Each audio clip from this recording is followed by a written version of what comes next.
अस्सलाम वालेकुम students, welcome to my YouTube channel. उम्मीद है सब लोग खैरियत से होंगे। तो आज की वीडियो में हम 9th क्लास की केमिस्ट्री के मोस्ट इंपॉर्टेंट एमसीक्यूज़ को देखेंगे जो बार बार रिपीट होते हैं बोर्ड में। तो उससे पहले अगर आपने हमारे चैनल को सब्सक्राइब नहीं किया तो चैनल को सब्सक्राइब कर लें ताकि ऐसी आने वाली वीडियो हमेशा आप तक पहुँचती रहें। तो बगैर टाइम वेस्ट किए चले वीडियो को स्टार्ट करते हैं। तो इसमें ना मैं सिर्फ आपको उर्दू में बोल के बताऊँगा, इंग्लिश वाला आप खुद ही देख लीजिएगा अगर कोई इंग्लिश मीडियम में है तो। कुरैन की सबसे आम मिसाल है, तो इसका एमसीक्यू है लोहे को जंग लगना। फिर उसके बाद दिए गए नॉन मेटल्स में से कौन सा नहायत सख्त है, तो उसमें डायमंड है, डायमंड सबसे सख्त नॉन मेटल है। उसके बाद बोरॉन की वैलेंसी है, बोरॉन की वैलेंसी 3 होती है। एक AMU बराबर है, अब पूछ रहा है कि एक AMU कितने के बराबर होता है, तो ये होता है 1.66 मल्टीप्लाई 10⁻⁻⁴ ग्राम। उसके बाद आर्गोन का एटॉमिक नंबर, आर्गोन का एटॉमिक नंबर 18 होता है। उसके बाद मेंडलीफ पीरियोडिक टेबल की बुनियाद थी, एटॉमिक मास थी। फिर उसके बाद कह रहा है नोबल गैसेस के वैलेंस शेल में इलेक्ट्रॉन्स की तादाद होती है, कितनी तादाद होती है? 8 इलेक्ट्रॉन्स होते हैं। फिर उसके बाद सोडियम क्लोराइड का बॉइलिंग पॉइंट है, सोडियम क्लोराइड का बॉइलिंग पॉइंट होता है 1413 डिग्री सेल्सियस। फिर उसके बाद अमोनियम आयन की तश्कील की वजह है, उसकी तश्कील की वजह क्या कह रहा है? Coordinate covalent bond. फिर उसके बाद कहता है एथाइल अल्कोहल का फ्रीजिंग पॉइंट है। अब बॉइलिंग पॉइंट भी पूछ लेता है, कभी कभार फ्रीजिंग पॉइंट भी पूछ लेता है। इसमें कितना है? -115 डिग्री सेल्सियस। उसके बाद ओपल किस सोल्यूशन की मिसाल है? ओपल है ठोस में ठोस, यानी कि सॉलिड इन सॉलिड। फिर जंग का फार्मूला के पास है Fe2O3NH2O। फिर उसके बाद कहता है अब खुद होने वाला केमिकल रिएक्शन किस सेल में होता है? इसके अलावा स्पॉन्टेनियस केमिकल रिएक्शन भी ये लिखा होता है, तो ये होता है गैल्वानिक सेल में। उसके बाद क्रोयन की सबसे आम मिसाल है, दोबारा फिर वो ये आ गया लोहे को जंग लगना। फिर डच जेल में से कौन सी नॉन मेटल चमकदार है? तो आयोडीन चमकदार होती है। फिर उसके बाद कुर्रा हवाई में नाइट्रोजन की फ़ीसद मकदार है, तो 78% होती है। उसके बाद अमोनिया का कीमियाई फार्मूला है NH3। फिर उसके बाद यूरेनियम के आइसोटॉप्स की तादाद है, यूरेनियम के 3 आइसोटॉप्स होते हैं।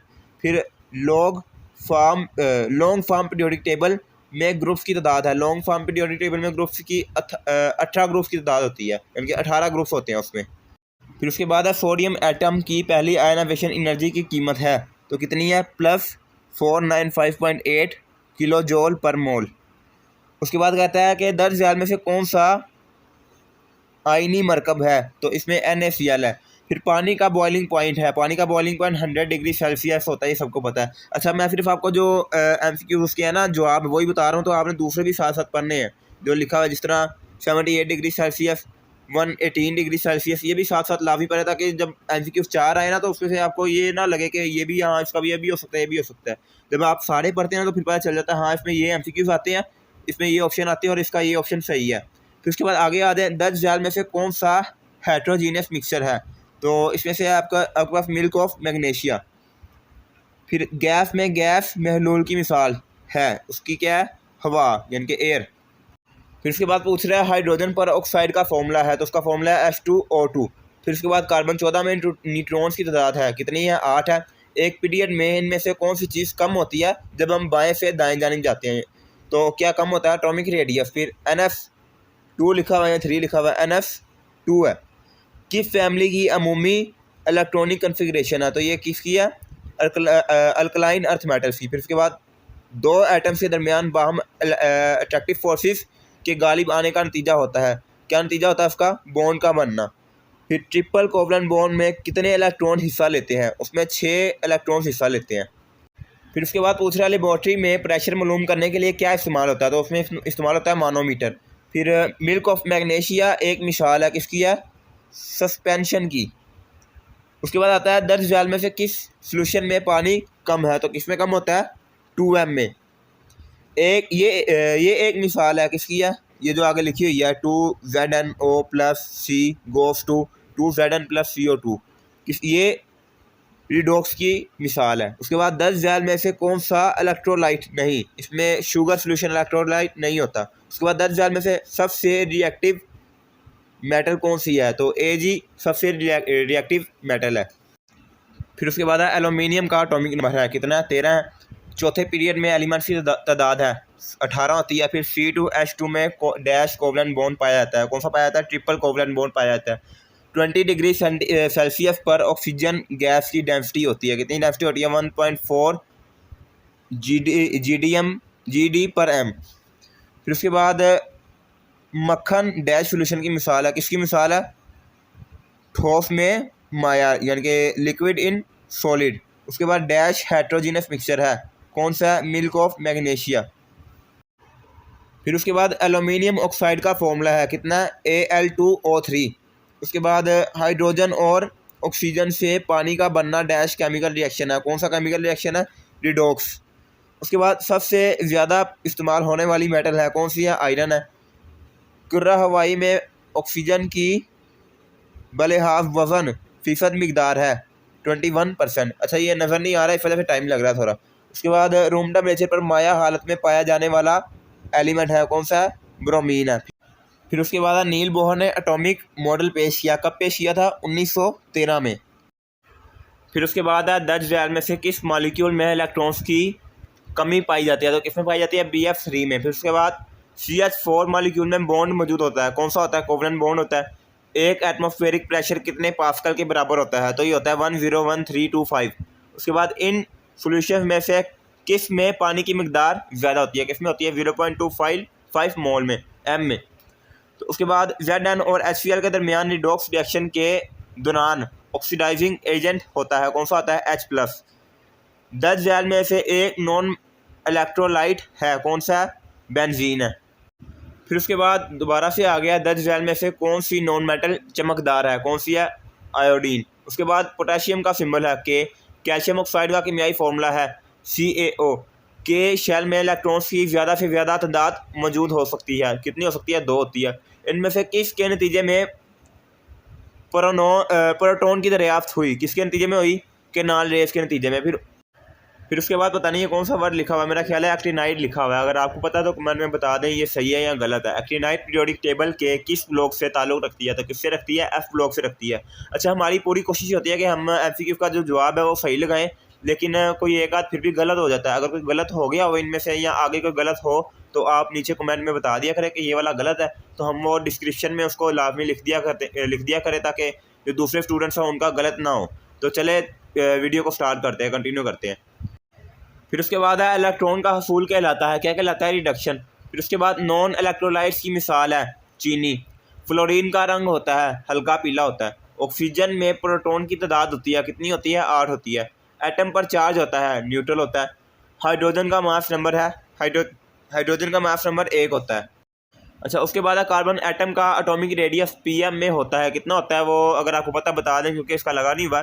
सीजियम का एटमी नंबर होता है, कितना होता है? 55 होता है। क्लोरीन के वैलेंस शेल में इलेक्ट्रॉन की तादाद होती है, कितनी होती है? 7 होती है। पानी की डेंसिटी होती है, पानी की डेंसिटी 1 होती है। फिर उसके बाद ब्रोस मेटल में ब्रोस यानी कि ब्रोस पीतल ठोस सोल्यूशन है, किसका सोल्यूशन है? Zn+Cu। समुद्री पानी में कुदरती तौर पर पाए जाने वाले एलिमेंट्स की तादाद है, कितनी है? 92 होती है। 92 कुदरती तौर पर पाए जाने वाले एटम्स होते हैं, एलिमेंट्स होते हैं। फिर उसके बाद है K2Cr2O7 लिखा हुआ है, K1 लिखा हुआ है। में क्रोमीनियम का ऑक्सीडेशन नंबर होता है, कितना होता है? 6 होता है। फिर उसके बाद जंग का फार्मूला है, ये पहले भी आया हुआ है। उसके बाद नॉन मेटल्स आमतौर पर नरम है लेकिन 10 ज़ैल में से कौन सी नहायत सख्त है? तो कहता है कि नॉन मेटल्स वैसे नरम होती हैं लेकिन जो डायमंड है ना वो सख्त होता है। कुर्रा अर्ज़ पर कसरत के लिहाज से तीसरे नंबर पर गैस पाई जाती है, कौन सी पाई जाती है? आर्गोन की। फिर उसके बाद 10 ज़ैल में से किस जोड़े के अरकान का मास बराबर होता है, यानी जिनका मास बराबर है? 1 मोल CO और 1 मोल N2 की। फिर उसके बाद 10 ज़ैल में से कौन से पार्टिकल्स मादे में सबसे ज़्यादा सरायत करने वाले होते हैं? किसके होते हैं? न्यूट्रॉन्स के होते हैं। फिर उसके बाद है इलेक्ट्रॉन एफिनिटी के मुतालिक गलत बयान की निशानदेही करें। तो इसमें ये पीरियड में 32 कम होती है। उसके बाद हमारे पास है मॉडर्न यानी कि जदीद पीरियोडिक लॉ, किसने पेश किया? इसको मोवले ने पेश किया। फिर उसके बाद कोवलेंट मॉलिक्यूल्स में मौजूद बॉन्ड पेयर अमूमन रखता है, क्या रखता है? 2 इलेक्ट्रॉन्स होते हैं उसके पास। फिर उसके बाद माया का वेपर प्रेशर डैश में इजाफे से बढ़ता है, यानी कि जैसे टेम्परेचर बढ़ाएंगे तो वेपर प्रेशर भी बढ़ेगा। उसके बाद ठोस के सोल्यूशन की मिसाल है, उसकी मिसाल है पीतल यानी कि ब्रास। फिर उसके बाद 10 ज़ैल में से कौन सा हेट्रोजीनस मिक्सचर है? तो इसका वैसे यहाँ पे है नहीं, लेकिन इसका है मिल्क ऑफ मैग्नीशिया। फिर उसके बाद है दर्ज झैल में से कौन सा ट्राई एटॉमिक मॉलिक्यूल है, तो कौन सा है, H2O। फिर उसके बाद आइसोटॉप C12 कितनी मिकदार में पाया जाता है, 98.9% पाया जाता है। एक पीरियड में बाएं से दाएं इनमें से कौन सी कम होती है, यानी कि इनमें से क्या चीज़ कम होती है, क्या होता है, एटॉमिक रेडियस कम होता है। लॉन्ग फॉर्म पीरियोडिक टेबल के तीसरे पीरियड में एलिमेंट्स की तादाद होती है, कितनी होती है, 18 होती है। ये बार बार रिपीट हो रहा है ये वाला। फिर उसके बाद ट्रिपल कोवलेंट बॉन्ड में कितने इलेक्ट्रॉन्स हिस्सा लेते हैं, 6 लेते हैं, ये भी पहले रिपीट हुआ है। फिर उसके बाद 10 झैल में से कौन सा जोड़ा कोवलेंट बॉन्ड रखता है, कौन सा रखता है, O2 and Cl2। फिर उसके बाद माया गैसेस से कितने गुना भारी होते हैं, तो 1000 गुना ज़्यादा भारी होते हैं। फिर उसके बाद है अगर 100 ग्राम पानी में 10 सेंटीमीटर क्यूब अल्कोहल हल किया जाए तो ये कहलाता है, क्या कहलाता है, परसेंटेज वॉल्यूम पर मास।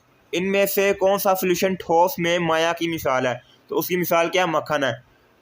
जिंक और हाइड्रोक्लोरिक एसिड के दरमियान रिडॉक्स रिएक्शन के दौरान ऑक्सीडाइजिंग एजेंट होता है, तो कौन सा होता है, H+ होता है। ये पहले भी रिवाइज हुआ है, यानी कि पहले भी आया था। लोहे को जंग लगना कहलाता है, लोहे को जंग लगना रस्टिंग कहलाता है। फिर उसके बाद 10 झैल में से कौन सा मेटल चमकदार है, ये भी पहले आया हुआ है, कौन सा, आयोडीन है। फिर उसके बाद है हाइड्रोजन पर ऑक्साइड का एम्पिरिकल फॉर्मूला है, क्या है, HO है। फिर उसके बाद H2SO4 का मोलर मास है कितना है, 98 AMU। एल शेल में इलेक्ट्रॉन्स की तादाद ज़्यादा से ज़्यादा है, कितनी है, 8 है, तो ये पहले भी आया हुआ है। उसके बाद पीरियोडिक टेबल में ग्रुप की तादाद है, कितनी है, 18, ये भी पहले आया था। फिर उसके बाद ट्राई एयर्स का तस्वुर पेश किया, तो ये सही नज़र नहीं आ रहा, वैसे ही आप देख लीजिएगा इसको किसने पेश किया। कंपाउंड जो बॉन्डिंग के लिहाज से गैर सिमती होते हैं, कौन से हैं, KB। फिर उसके बाद है एक सेहतमंद आदमी का ब्लड प्रेशर होता है, कितना होता है, 120/80। सोल्यूशन में पानी ज़्यादा होता है, किसमें होता है, 0.25 m में। फिर कर रहा है अर्ज यानी कि ज़मीन पर यूनिवर्सल सॉल्वेंट कौन सा है, तो कौन सा यूनिवर्सल सॉल्वेंट है, पानी। ये आपने याद रखना है, water is a universal solvent. उसके बाद HCl में हाइड्रोजन का ऑक्सीडेशन नंबर है, कितना है, ये -1 लिखा हुआ है मेरा ख्याल है। उसके बाद जंग का केमियाई फॉर्मूला है, कौन सा, Fe2O3, ये पहले भी आया हुआ है, देख लीजिएगा। फिर उसके बाद नॉन मेटल्स चमकदार है, कौन सा, आयोडीन। आयोडीन बार बार रिपीट हो रहा है, इसको आपने याद रखना है लाजमी। फिर उसके बाद है खालिस पानी एक मिसाल है, किसकी मिसाल है, कमज़ोर इलेक्ट्रोलाइट की। फिर उसके बाद लिखा हुआ है डाउन सेल का एनोड होता है, कौन सा होता है, किसका बनाते हैं, यानी कि ग्रेफाइट का बना होता है। फिर उसके बाद एक मेटल जो नरम होती है और इसे चाकू की मदद से काटा जा सकता है, कौन सी है, सोडियम को चाकू की मदद से काटा जा सकता है। उसके बाद एलिमेंट जो गैस हालत में पाया जाता है, कौन सा एलिमेंट है, वो ऑक्सीजन है। फिर उसके बाद हाइड्रोजन का ग्राम एटॉमिक मास, हाइड्रोजन का ग्राम एटॉमिक मास कितना होगा, 1.008 ग्राम, ये भी पहले आया हुआ है। उसके बाद जब बोरेनियम 235 को 235 टूटता है तो इसमें से पैदा होते हैं, क्या पैदा होते हैं, न्यूट्रॉन्स पैदा होते हैं। फिर उसके बाद नॉर्मल पीरियड्स में एलिमेंट्स की तादाद है, कितनी है, 0 यानी कि 8, ये पहले भी आया हुआ है। फिर उसके बाद लॉ ऑफ ऑक्टेव्स पेश किया, यानी कि जो 8 वाला होता है उसको किसने किया, न्यूलैंड्स ने। उसके बाद डबल कोवलेंट बॉन्ड बनने में कितने इलेक्ट्रॉन्स हिस्सा लेते हैं, 4 इलेक्ट्रॉन्स हिस्सा लेते हैं। उसके बाद मदरजा वैल में से कौन सा अमोर्फिक ठोस है, कौन सा है, प्लास्टिक। उसके बाद है यूनिवर्सल सॉल्वेंट की एक मिसाल है, पानी, ये भी दोबारा रिवाइज हो गया, अभी पिछले एक पेज पहले पढ़ा हमने। उसके बाद है सॉल्वेंट की ग्राम्स में वो मिकदार जो सोल्यूशन के 10 ग्राम में हल हो, ये परसेंटेज कहलाता है, कौन सा कहलाता है, परसेंटेज मैस बाय मैस। फिर उसके बाद है क्रोयन की सबसे आम मिसाल है, ये भी पहले बार बार रिवाइज हुआ है, लोहे को जंग लगना। इनमें से कौन सी मेटल आसानी से टूट जाती है, कौन सी टूट जाती है, सोडियम, में भी अभी पीछे पड़ा, जिसको हम छुरी से भी काट सकते हैं, चाकू से भी। नाइट्रिक एसिड का मॉलिक्यूलर मास है, कितना है, 63 AMU। बेंजीन का मॉलिक्यूलर फार्मूला है, कितना है, C6H6 है। फिर उसके बाद एटम के ऑर्बिट का तस्वुर पेश किया, किसने किया, बोहर ने किया।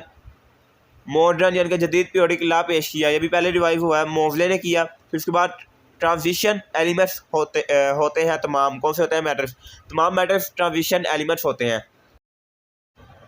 फिर उसके बाद आप C2H2 का मॉलिक्यूल कितने बॉन्ड्स पर मुश्तमिल होता है, तो ये पाँच बॉन्ड्स पर मुश्तमिल होता है। उसके बाद एटम्स के दरमियान इलेक्ट्रॉन्स की मुंतकली का नतीजा होता है, कौन सा होता है? Ionic bonding. उसके बाद गैसेस की डेंसिटी को जाहिर करता है, कौन करता है? जी, यानी कि जी गैसेस की डेंसिटी को जाहिर करता है। उसके बाद है